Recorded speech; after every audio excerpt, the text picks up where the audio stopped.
embark on the journey of supporting other educational communities, there are a lot of things inside of us.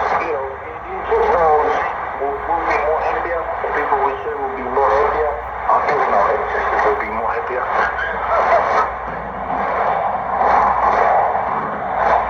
And now we're on to a young Boston athlete and Oakland who's making impressive gains in weightlifting. Earlier this month, Arias did a series of interviews called G19. So this is Radio New Zealand 13840, revisiting a old friend once again. This is a radio I haven't used a lot, actually, and all the radios that perform decently well, it's maybe one of the radios I don't use enough. So this is the Sangean ATS-505P. Now, there's two versions, the P version and the regular version. What's the difference? If you have the one that says 505 Papa or P, it's because it comes with the power supply. So this one came with a power supply. This comes from Radio World in Toronto, actually. I was looking through, maybe 5 years ago, I was looking through the Radio World in Toronto store online and noticed that this was on sale. And even though it's an old school analog PLL radio, I thought, yeah, it looks nice. I kind of want to have this. It's a bigger portable than most. And to give you an idea, this is what an XH data is compared to it. If I put it on the corner, you see that it's much bigger than an XH data receiver. So it gives you an idea. And the XH data is known to be surprisingly small when you get it. It's good old style sensitive portable radio with single sideband, long wave, medium wave, shortwave, FM. It works great. Has a button which is up here with which is the BFO. But what's nice is it has a dent to tell you where you're centered on the BFO for the upper lower sideband capability, which is always nice. It has a nice keypad, works great. The backlight and the display at the top is a green light. It's not very strong. I'm just going to show you what it looks like. Here it goes. So you see that this is what it looks like when it's on. But for night viewing, it's enough. Even though it's not the strongest, it's enough. Green light.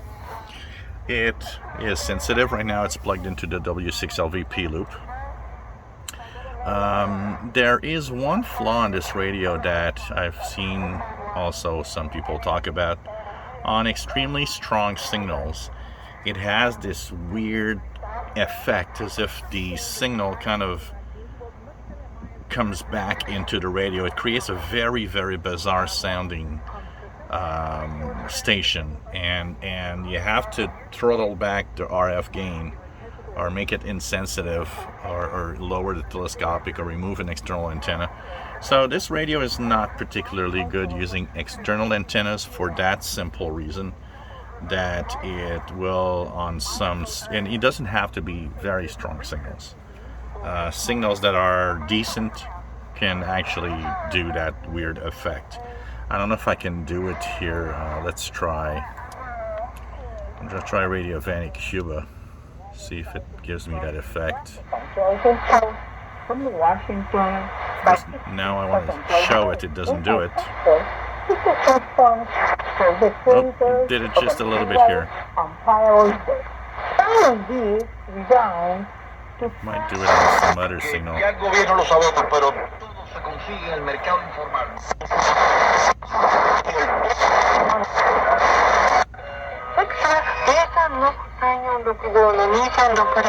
This radio,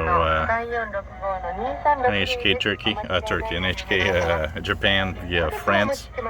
Anyways, it doesn't do it tonight really much, but when it does it, it's really annoying. It's probably the flaw of this radio, but for the rest, works great. 2 bandwidths. It's, if you run across one of those for cheap, you'll have a nice big radio, and it works, and it's nice. The display's nice. works great. Telescopic antenna jack on the side, telescopic of course on top, and just you know, overall nice portable receiver. Not for travel necessarily, because it is bigger than most portables of the day, but it's decent. Its size actually compares very well to the Texan PL990X, honestly. Even almost slightly a little bigger, so it gives you an idea of how it is. So we're tuning around here. Let's put it in single sideband, and we're actually going to go to the 20-meter band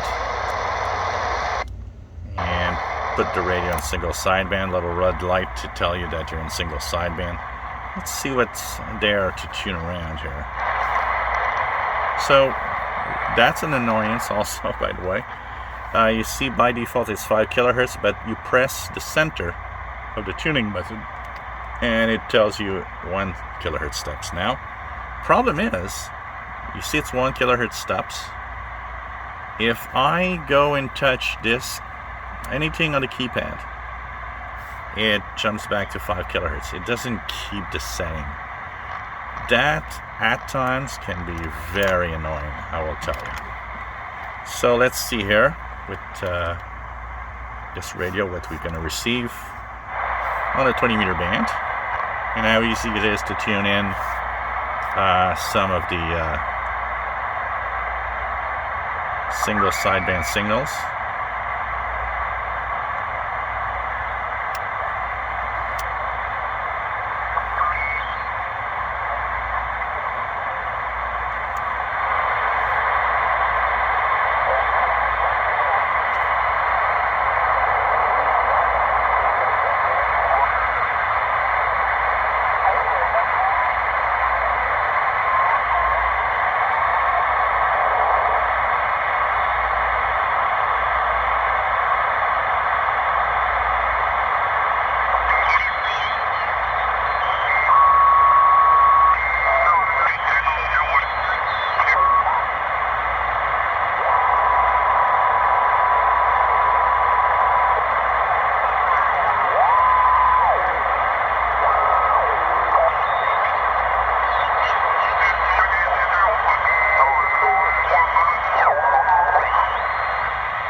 Let's try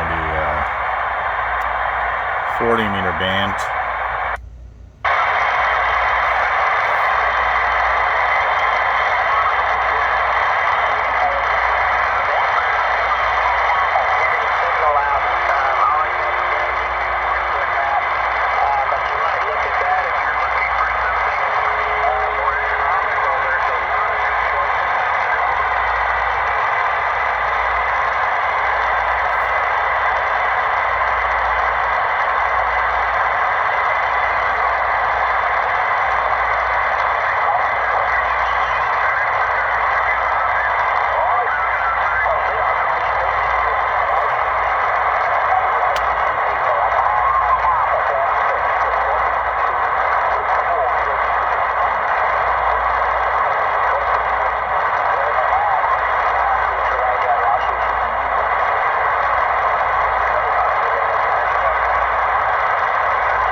On the edge to tune the single sideband. I remember it wasn't the easiest radio to use for some of the purposes of tuning. CR6501. There we go.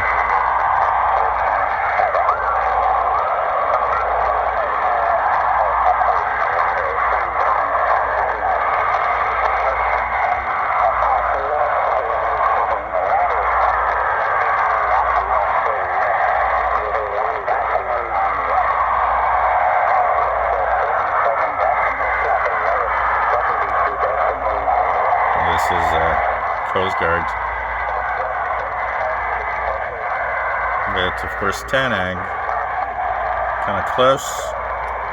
If I hear it's 764. Yeah, there we go.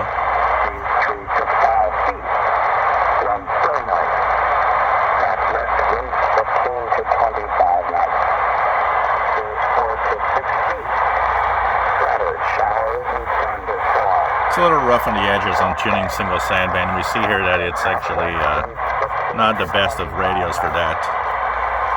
And would not be my first choice to tune into single sideband, that's for sure. AGC is rough, as you see, it's kind of too fast. So there's, it drops really, really fast into the noise when the single sideband signals are here. I talk often about AGC. AGC is automatic gain control. And a good radio, like high-end radios usually have a switch, and they will give you a choice of slow, medium, fast, or off. What you want is that you'll choose a proper gain control, which is an automatic system in the radio, depending on what you listen to. For example, in single sideband, often you'll choose a slow AGC. Why? Because it takes time for the radio to react back to the noise level, and because when they speak in single sideband, it's an on and off signal basically. That makes that speech smoother because the radio doesn't have time to go back to the static. Here, obviously, AGC is like, you just go from you listen to something to you listen to the noise. It's very fast and obviously makes it not a great choice for single sideband from what we see here.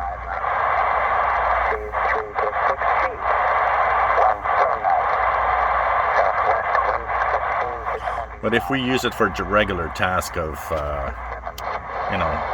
like for example, let's try to tune the 31 meter band, starting with 10 megahertz here.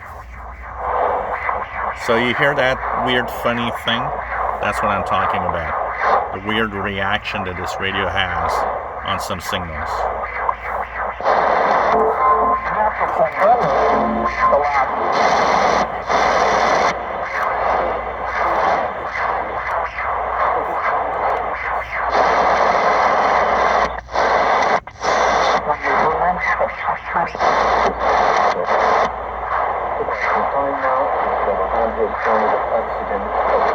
And 850 is Radio Romania, if I'm not mistaken.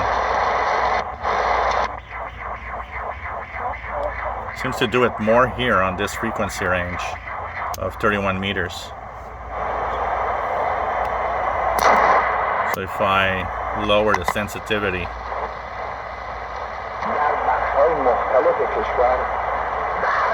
it stops that weird thing from happening. Unfortunately, it renders the radio rather deaf.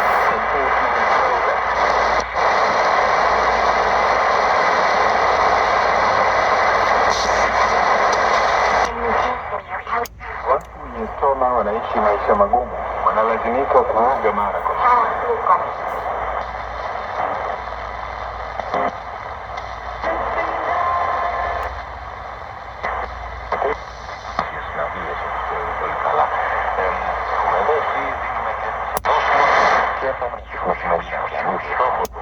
This is Greece, 420. So, it has its flaws, and it's not one of the best Sangeans that we can necessarily have, but, it's decent enough. So now back to Radio New Zealand. Let's